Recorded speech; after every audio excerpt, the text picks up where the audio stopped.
Hi everyone, good day to all.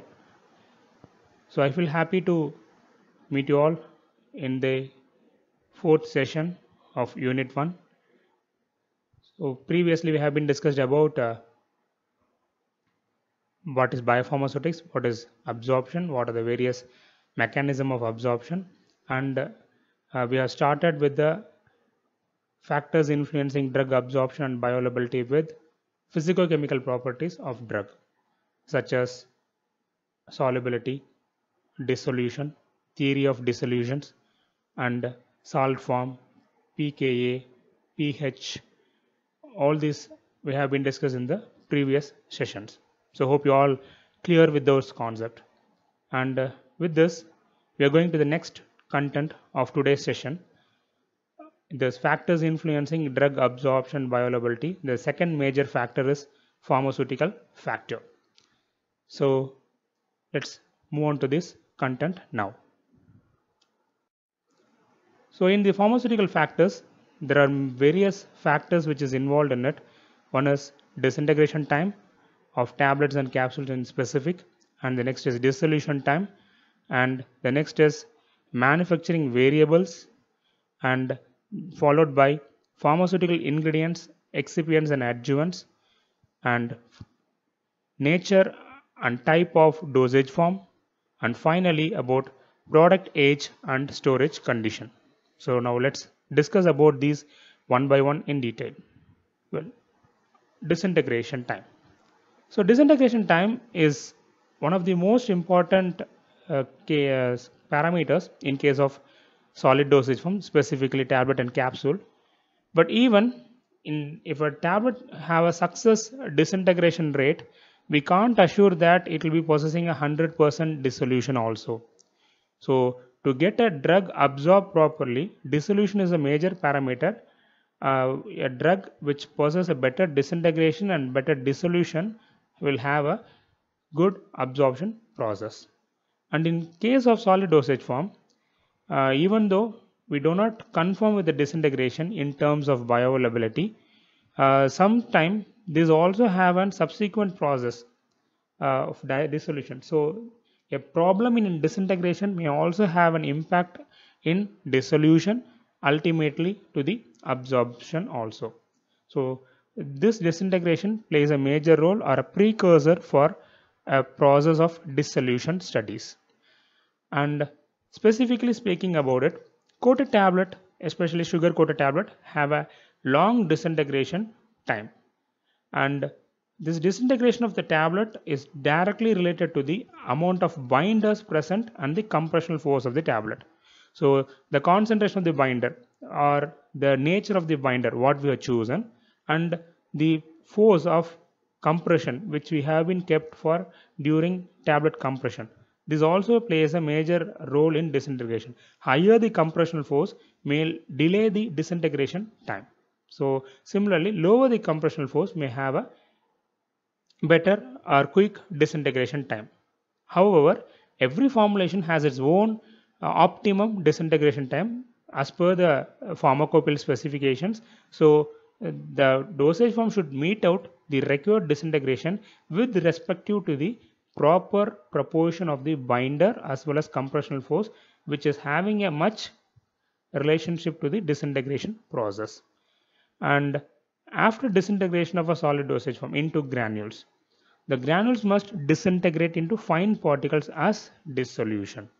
So that is what the major thing. Once it disintegrates, that has to go into solution. So this also has to be considered while preparing a formulation of the dosage form. Fine. Let's move on to the next. In case of manufacturing or process variables, a drug dissolution is the most important factor in drug absorption. So in case of conventional tablet or solid dosage form, the dissolution plays a vital role in absorption because it is the first prior role before dissolution process. And the dosage form related factor which is interlinked to the dissolution and which communicates to the absorption process or the excipients what we are selecting and the manufacturing process what we are doing. So excipients in the sense, apart from the API, whatever the components we are having, either it is a diluent or a binder or a bulking agent or a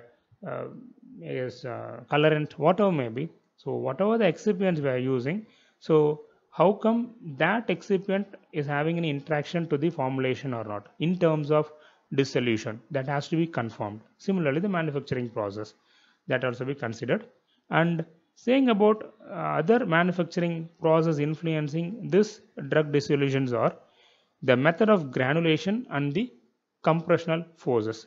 In case of manufacturing process, what are the various method of granulation we are preparing, and what are the compressional force, that also consider a major impact in this criteria. So let's now know what is the impact of method of granulation during a compression of tablet. Well, method of granulation. So granulation process is the most conventional technique in tableting process, and there are some limitations which is involved in this. Those are formation of crystal bridge by the presence of liquid. The granulating fluid, whatever we are using, may have a tendency to form a crystal bridge during granulation stage, specifically in wet granulation. Also, in wet granulation, there is a chance of hydrolysis, also deterioration of drug by thermolabile drugs. So a drug which is thermolabile as well as moisture sensitive and during granulation crystal bridge, these may affect the dissolution process. And the stages are involved in this granulation technique have an impact in dissolution, drug dissolution, such as methods and duration of blending, time of blending, temperature of drying or else time of drying, and sieving technique or screening process, or else the force of granulation what we are using. These all have a major role in dissolution process. So that can be overcome with the help of agglomerative phase of combination. This process involves grinding of drugs in ball mill from time long enough to affect the spontaneous agglomeration. And the tablet so produced will be stronger and shows a good rapid rate of dissolution in compared to the tablets prepared by other method. So the reason attribution to its was increase in internal surface area of the granules, which is prepared by APOC method. So due to the internal surface area granules size increasing, it leads to the formation of this process. And in case of the manufacturing process or variables, the next is about compressional force. So the compressional force is employed in tableting process, which influences the density, porosity, hardness, disintegration time, and dissolution of the tablet. So this has to be taken under consideration. So the curve obtaining by plotting compressional force versus rate of dissolution will be used for explaining this in a detailed manner. There are four possible shapes which is available, which is patterned during this graph. So let's see one by one now. So in case of curve A, the higher compressional force increases the density and hardness of the tablet, decreases the porosity and hence permeability of the solvent into the tablet, and it retards wettability by forming a firmer and more effective sealing layer by the lubricant. And in many cases, it promotes tightened bonding between the particle. So thereby it results in slowing of dissolution rate of the tablet. So this is what the graph denotes. So due to these various impacts, it leads to decrease in rate of dissolution. So high compressional force have its impact in various aspects. Well, let's know what is the other process. So in other hand, the high compressional force causes deformation, crushing, or fracture of drug particles into smaller ones, or it converts spherical granules into disc-shaped particles with large increase in effective surface area. So due to this, this results in increasing of dissolution rate of the tablet. So this is what the other condition is. The next two possible are, so there is a combination of both curve A and curve B in case of C and D, which has been shown here. So there is some condition. It may have get a curve like C, or it may get a curve like D. So in simply saying about it, the influence of compressional force on the dissolution rate is difficult to predict, and study on such formation should be made to possess a better dissolution and bioavailability. So hope you might got the impact of compressional force in the tableting process. So an optimum compressional force should be maintained in all this condition. Well, so we have been discussed about the tableting process so far and its impact in manufacturing process variables. Now let us discuss about the capsule formulation.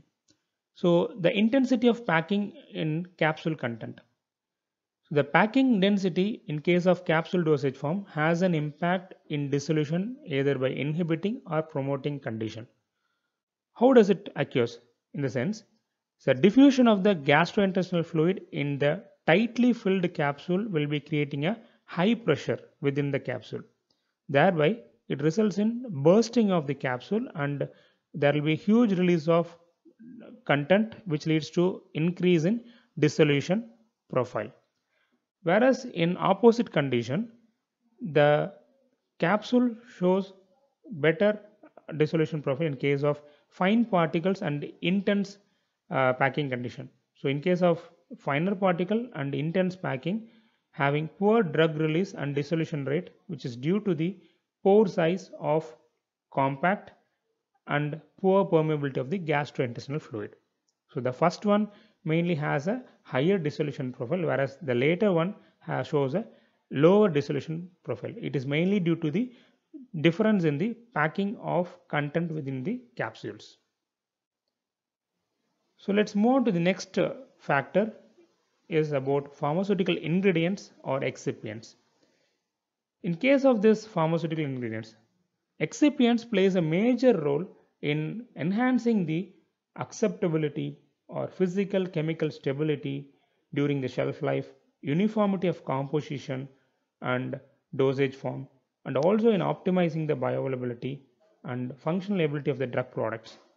It has a major role, but even these excipients selection should be correct and in optimum manner, thereby it may not or it should not affect the formulation.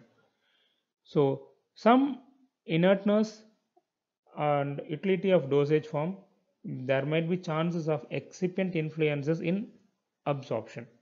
So such as the more the excipient in the dosage form, the more complex or complications will be there in case of the potential for absorption and bioavailability problems. So some conditions, as much as possible, we have to reduce the excipients usage. There might we can minimize the problem which you are encountering related to absorption and bioavailability. Not only in case of absorption and bioavailability, even it may interact with rates with some other conditions also, some interaction, physical interaction, chemical interactions that we can minimize by minimizing the number of excipient selecting during a dosage form. And commonly used excipients in various dosage forms, specifically solid dosage form, or diluents, binder, granulating agent, disintegrant, lubricant, coating, suspending agent, emulsifier, surfactant, buffers, complexing agents, colorants, sweetening agents, crystal growth inhibitors, and so on. So while selecting these excipients, care should be taken that the use of excipient should not alter the therapeutic efficacy or the formulation or dosage from characteristics. It should not affect. It should support the excipient should support the dosage form, but however, it should not have an impact in drug release or any other vital role of the API. So let's know about the excipient role one by one. In case of vehicle, so mostly we use this vehicle in liquid oral or parenteral preparations. So there are three categories of vehicle which is used, namely aqueous vehicle. The aqueous vehicle we use is water and syrup. Non-aqueous vehicle, which is water for water miscible vehicles, or propylene glycol, glycerol, sorbitol, and a non-aqueous water immiscible vehicle, namely vegetable oils. These are the three categories of vehicle which are used in a liquid dosage form. And the bioavailability of the drug from the vehicle depends to the larger extent on the miscibility and biological fluid. So how better the drug or the vehicle is getting miscible to the biological fluid, that interlinks the bioavailability of the drug. So an aqueous and a water miscible vehicle shows a better or rapid absorption, and some condition this drug which is more soluble in water miscible vehicle like propylene glycol which also shows a better bioavailability. And continuation to it, some dilution of vehicles with the body fluid results in precipitation. Some condition there might be chances of precipitation of drug as fine particles, which however dissolves rapidly, such as usage of solubilizer twin 80 sometimes promote the solubility of drug in the aqueous vehicle. So that is one condition where we can use a solubilizing agent also. And in case of water immiscible vehicle, the rate of drug absorption depends upon its partitioning from the oil phase to the aqueous body fluid, which could be the most rate limiting step. So the partitioning of a drug in case of water immiscible vehicle is the most important rate limiting or rate determining steps. So the other criteria is about viscosity of the vehicle. That also affects the absorption. So diffusion into the bulk of gastrointestinal fluid and thus absorption of drug from the viscous vehicle may also be slower. So this is the another condition where the vehicle plays an important role in case of the drug diffusion. So the next is about diluents. So diluents are commonly used in tablet formulation to produce a bulkiness. So there are several types of diluents, organic and inorganic in nature, and among the diluents, carbohydrates are very widely used, such as starch, lactose, microcrystalline cellulose. So these hydrophilic powders are very useful in promoting dissolution of poorly water soluble drugs, particularly hydrophilic drugs like spironolactone, triamcinolone, by forming a coat over the hydrophobic surfaces. So the hydrophobic surfaces will be covered by this starch or lactose that possess enhancement in the solubility. So this is one condition. Also, some inorganic diluents such as dicalcium phosphate also used as a bulking agent. So while using dicalcium phosphate with tetracycline, it may affect the bioavailability. So this dicalcium phosphate may form a complex with tetracycline and it creates a poorly soluble nature, and thus it may be unabsorbed to the tissues. So the next one is about binding agent and granulating agent. So the material which is used to hold the powder together to form a granules. So individual powders will be collectively form a granulation with the help of this granulation agent. So this granulating agent supports to aggregate the individual powder to form a group of powders, nothing but a granules. And by forming these granules in uniform shape ensures better compressibility, and also it forms an intactness during compression. So that is what the main role of this granulating agent. Some popular binders which we used are from various origins such as natural, semi-synthetic or synthetic, like starch, cellulose derivatives, acacia, PVP. These are some of the possible polymers or binders which are used during a tableting process as a granulating agent.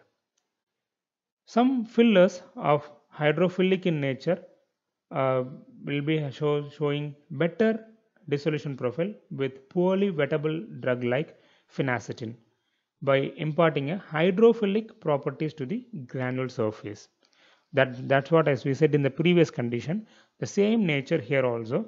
The hydrophilic binder will be forming a coating or a covering along with the, or binding along with the hydrophobic drug molecule or poor wettable drug molecule. Thereby, it enhances the hydrophilicity of the hydrophobic drug. Thereby, it possesses some enhancement or betterment in the dissolution profile. Some large amount of binders increases hardness and decreases disintegration for dissolution rate. So that's what. As we said earlier, compressional force has an impact in dissolution or disintegration. Higher the compressional force, delaying the dissolution or disintegration process. Similarly, higher the concentration of binder also leads to increase in hardness, and ultimately it has an impact in decreasing the disintegration. Obviously, it affects the dissolution rate also. And in case of PEG 6000, so this shows some deleterious binder effect for phenobarbital acid from which forms a poor soluble complex with the drug. So this is one example for the uh, earlier point what we have discussed of. And other is about non-aqueous binder. Some condition we will be using this non-aqueous binder like ethyl cellulose. So ethyl cellulose may not be insoluble in water. We may use ethanol as a granulating fluid. So in such condition, this ethyl cellulose, when we are using as a granulating agent, it may has it impact in dissolution. That means it will be retarding the dissolution. So this so when we are preparing a formulation, we have to be clear that what binding agent or granulating agent we are using, what is the fluid we are using, how its impact in the formulation according to our desire. Whether if we need a slow dissolution, we can prefer a ethyl cellulose, or we need a better dissolution, we can prefer a starch or PVP or some cellulose derivatives. So this is what about the condition in case of choosing a binder. Disintegrants. So disintegrants is also one of the most important thing. A drug to get released from the dosage form, it should get break down into pieces upon contacting with the environment. So that is the most important role of disintegrant agent. Well, disintegrant are mostly are hydrophilic in nature, and due to its hydrophilicity, it easily absorb moisture and undergo the process of breaking down of tablets. Decreasing in amount of disintegrant will obviously cause us lower the bioavailability.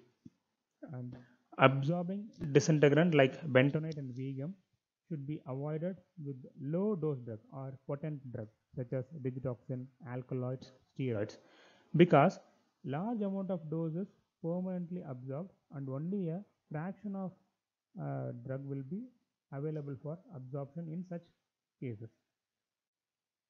And microcrystalline cellulose is a very good disintegrant, but at high compressional force it may reduce the disintegrating agent.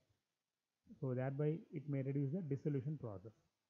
So whatever may be suitable disintegrant at suitable concentration or optimum concentration will possess a better disintegration, ultimately leads to a better dissolution also. Well, lubricants or anti-friction agent. These are agents which are added to a tablet formulation in order to increase the flow of the granules and reduce the interparticular friction. Also, for making the particles to adhere properly, fill properly into the die cavity and possess a better punching adhesion process. So this is what the main condition of lubricant is used of. And also this lubricant are mostly in hydrophobic in nature. So as due to its hydrophobicity, it's known to inhibit wettability, penetration of water into the tablet, and their disintegration and dissolution. And this reason, because the disintegrant gets coated with the lubricant and simultaneously it penetrates or prevents adding of lubricant in the final stages. By adding it in the final stages, we are preventing it the condition. The best alternative is to use a soluble lubricants like SLS and Carnauba which promotes the dissolution process. So this is what the lubricant is most use of. The next about coating. So as we know well, there are several types of coating and there are some deleterious effect of various coating on drug dissolution from the tablet dosage form, which follows as enteric coating, sugar coating, and finally non-enteric coating. This is the order of drug dissolution process. And the dissolution profile of certain coating material changes upon aging. In case of using shellac, so shellac coated tablet will be on having a problem and it dissolves slowly in intestine upon long storage. And this can be however prevented by adding or incorporating a little quantity of PVP during a shellac coated tablet. The next is about suspending agent or viscosity imparters. Surfactants are widely used in the formulation as wetting agents, solubilizer, and emulsifiers. So they may enhance or retard drug absorption either by interacting with the drug or the membrane or the both. So in case of enhancing, how does it enhances? It enhances by promoting of wetting and dissolution of drug or better membrane contact of drug for absorption and enhanced membrane permeability of drug. In case of decreasing, so how does the surfactant decreases the drug absorption? It is how in sense formation of unabsorbable drug micelle complex at the surfactant concentration above the CMC. So as we know well, beyond the CMC level there might be chances of some complex formation. So thereby it may reduces the absorption. And the second is about laxative action will be increasing by large surfactant concentration. Upon increasing the surfactant ratio, it may lead to a laxative process. So that is one condition where it decreases the absorption. The next is about buffers. So buffers are sometimes useful in creating the right atmosphere for the drug dissolution. Example about buffer aspirin tablet. But in some condition, buffers containing potassium or potassium cation that will inhibit the drug absorption, as in case of vitamin B2 and sulfonamides. So the reason attributing it is it uptake the fluid by intestinal epithelial cell, due to which the effective drug concentration in the tissue will be getting reduced and the absorption rate also will be getting reduced. Some inhibitory effect of various buffers the indirect transfer rate is of following order. So potassium, quaternary ammonium, lithium, sodium and tris base buffer. So these are all the various inhibitory effect which has been found by using a buffer in the formulation. So while using these buffers, dissolution will be getting affected. So we have to take under consideration. Well, about complexing agent. So complex formation has been used to alter the physical, chemical and biopharmaceutical property of a drug.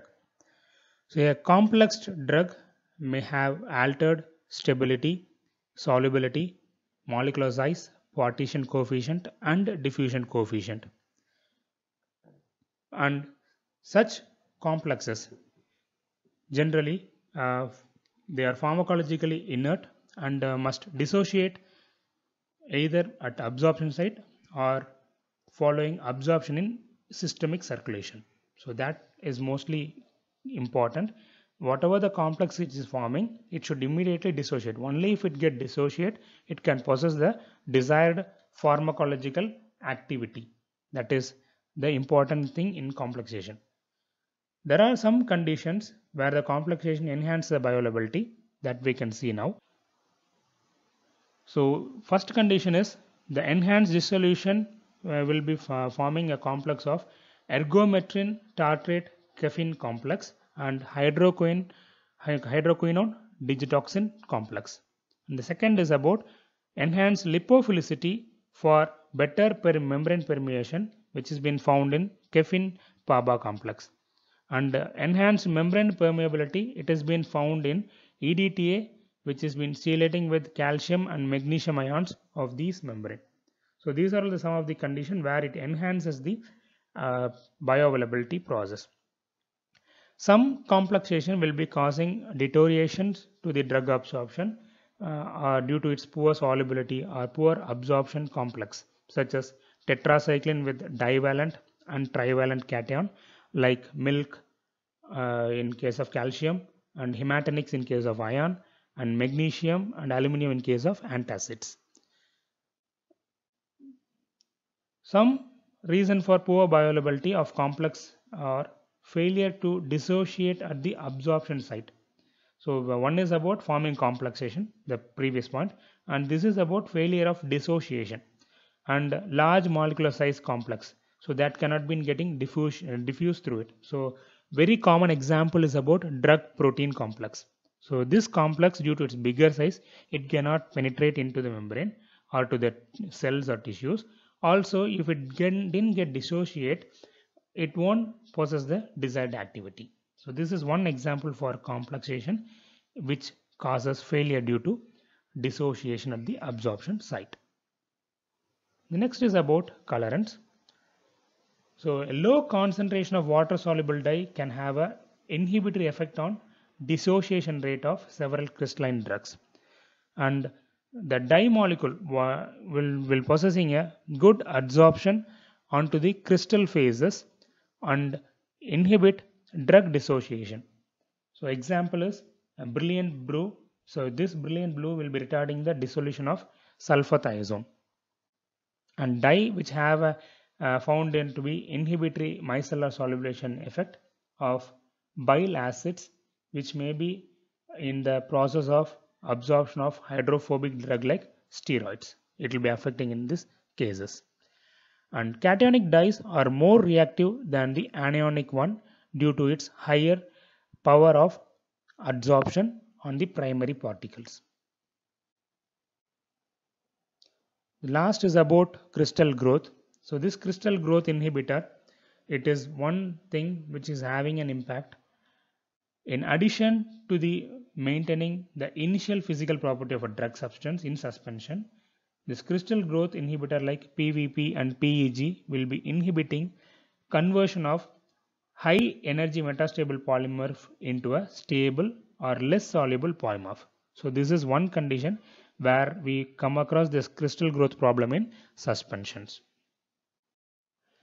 The next is about nature and type of dosage form. So in this nature and type of dosage form, the selection of most important or proper dosage form is the prime criteria than during a clinical cases or clinical success. So to get a better clinical success, we need to choose a right dosage form. And a given drug can give some changes in absorption or betterment in bioavailability 2 to 3 times or 5 times in some cases upon changing the right dosage form. So sometime it might be given in oral route. So instead of giving in oral route, it may have better bioavailability if you are administering it through a transdermal or some other route. So choosing a right route of administration and right dosage form gives better bioavailability. And this differences may be leading the drug to have its impact in the release of drug in the biological fluid as well as the membrane. So the rate at which the drug from the dosage form is penetrating to the body depends upon the complexity of the dosage form. So how better complex it has. That is the important criteria in selection of natural type of dosage forms.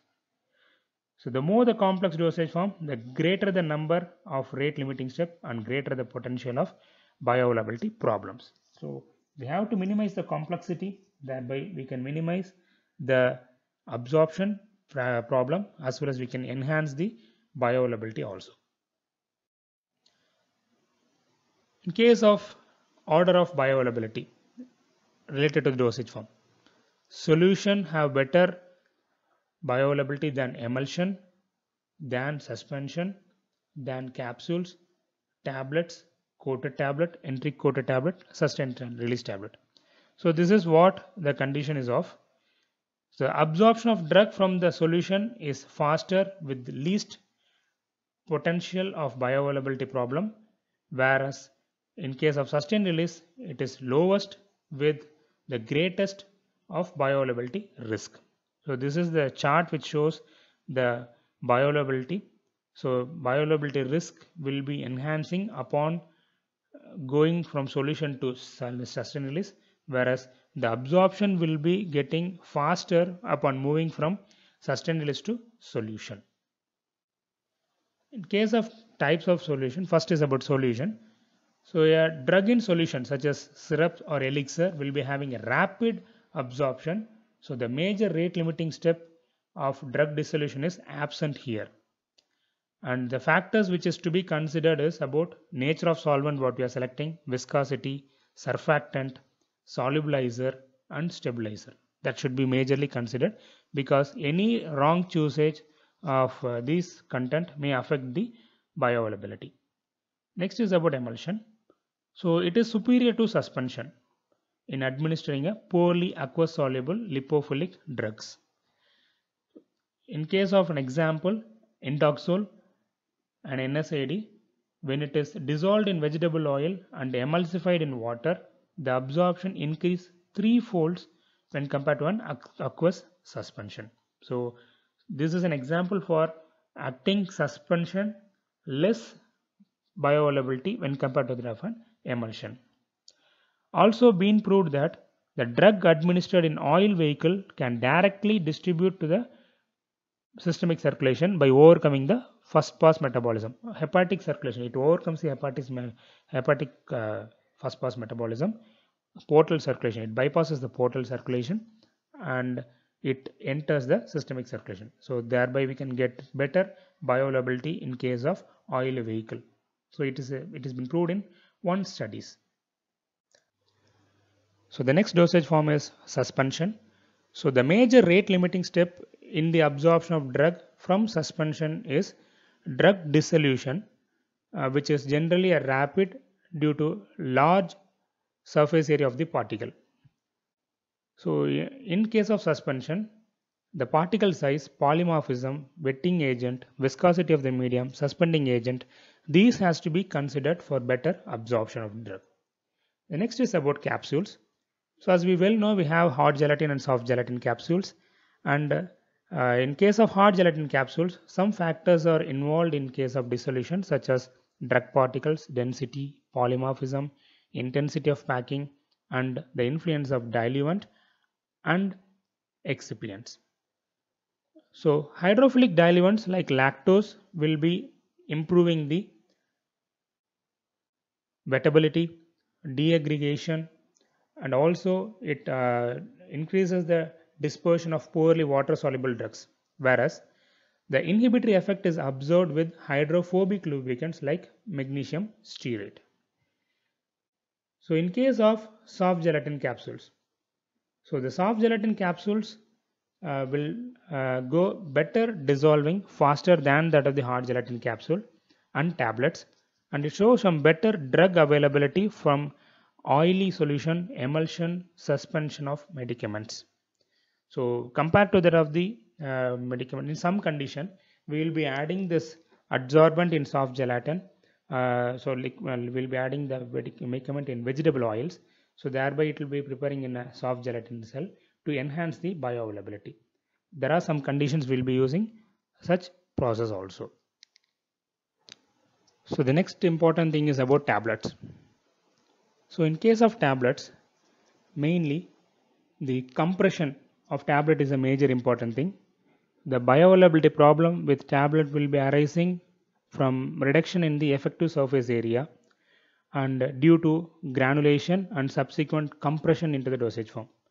So dissolution is the most rapid from primary drug particles due to its larger surface area, and disintegration of tablet into granules and subsequent deaggregation into fine particles is most important. And saying about tablets, there are various types of tablets. Let us see how does it impact of. The first is about coated tablet. In coated tablet, it has an additional barrier that influences the drug release from the compressed tablet is about the tablet has to be first undergo dissolving or disrupture of the coating material before going to disintegration and dissolution process. So that is the first additional barrier in case of a normal tablet to a coated tablet. And among coating, the film coated will be having thin nature and it dissolves rapidly and does not have a significant effect in drug absorption compared to a normal tablet. And sugar coated tablet, which is soluble, is generally tough and will take longer time to dissolve. And the next is about the seal coated tablet. The seal coated tablet will generally have a shellac and it has a deleterious effect in the drug absorption. And in case of press coated tablet, it will be having superior nature in case of drug absorption to that of the sugar coated tablet. Next is entry coated. So in case of entry coated, the thickness of the entry coat is another determination factor in drug dissolution. So increase in thickness, it will be having the much problem in drug dissolution. Also, aging of dosage form will be having an impact in the releasing of drug, especially when we are using shellac. In one of the study, it has been showed that the coated tablet of salicylic acid, which is stored for 2 years, which shows 60% of decrease in the peak plasma level of using shellac as a coating material. The next is about sustained release dosage form. So the drug release from the product is most unpredictable. Sometimes it will be leading to dose dumping. Sometimes there will be no release at all. So these complication has been found in earlier stage of sustained release tablet introduction. But later upon technological development, several research has been gone over and now this has been minimized, and even though a sustained release dosage form has been prepared, in vitro in vivo correlation is most a complicated as well as a challenging aspect. So we have to achieve a better drug release in vitro ultimately and simultaneously in vivo also. So getting a in vitro in vivo correlation is a challenging aspect in sustained release dosage form. Sometime in vitro it will be giving a better response, whereas in vivo it may get failure. So that has to be overcome. But even though those has been rectified nowadays with the help of the various technologies development, and now it is an easy task of formulating a sustained release and controlled release dosage form, and achieving a better in vitro in vivo correlation is quite easier than the olden days. So the last topic in this nature and type of dosage form is product and age and storage condition. So a number of changes, especially in physicochemical properties of drug in dosage form, can result due to aging and alteration in the storage condition, which can diversely affect the bioavailability. So with solution dosage form, precipitation of drug due to altered solubility, especially due to conversion of metastable into poorly soluble or stable polymorphism, can occur during the shelf life of the product. So this is one chances in a solution dosage form. The next is about suspension. So changes in particle size distribution have been observed with the number of suspension dosage form, which results in decreasing the rate of drug dissolution and absorption. And the next is about in solid dosage form. So in solid dosage form, especially tablets, disintegration and dissolution rate are greatly affected due to aging and storage condition. An increase in these parameters has been found lead to an attribution to excipient that harden on storages addition of PVP and acacia. So similarly, decrease in is mainly found due to softening or crumbling of binder during storage, especially on using CMC. So in some condition it leads to hardening, some condition lead to softening. And changes occurs during shelf life of dosage form will affect mainly by large variation in temperature and humidity. So during storage, a proper storage in temperature, if it is mentioned as 25 degree, we have to maintain at 25 degree. If it is a 4 degree, we have to maintain at 4 degree. So the temperature variation during storage will be having a major impact in the drug deterioration. So an example of it is a prednisone tablet which has been containing lactose as a filler. On high temperature and high humidity, it results in harder tablet that disintegrate slowly and dissolves slowly. So this is the problem upon delayed storage of a drug which is having lactose as a filler. Clear? So the temperature as well as the humidity has to be maintained proper. So these are some of the types of dosage form which has its impact in the drug release or dissolution. So finally, let me conclude with a small quote. Imagine with all your minds. So find a solution for a difficult task. If you are finding a solution for a difficult problem, then you will be a billionaire or millionaire. So everyone have problem. The one who finding solution for the problem is the game changer. So also you believe that with your heart that you have a tendency to identify a solution for a problem. A simple lock and key theory, I can use it here. Every lock has its own key. Similarly, every problem has its own solution. If there is a problem, there is a solution. But we don't know how to solve it. If you know how to solve it, you will be the game changer, you will be the trendsetter, you will be the billionaire or millionaire in case of money or in case of fame or in case of any achievements. So imagine with all your mind, believe with all your thoughts, achieve with all your mights. Thank you all. Thank you all for your patient listening.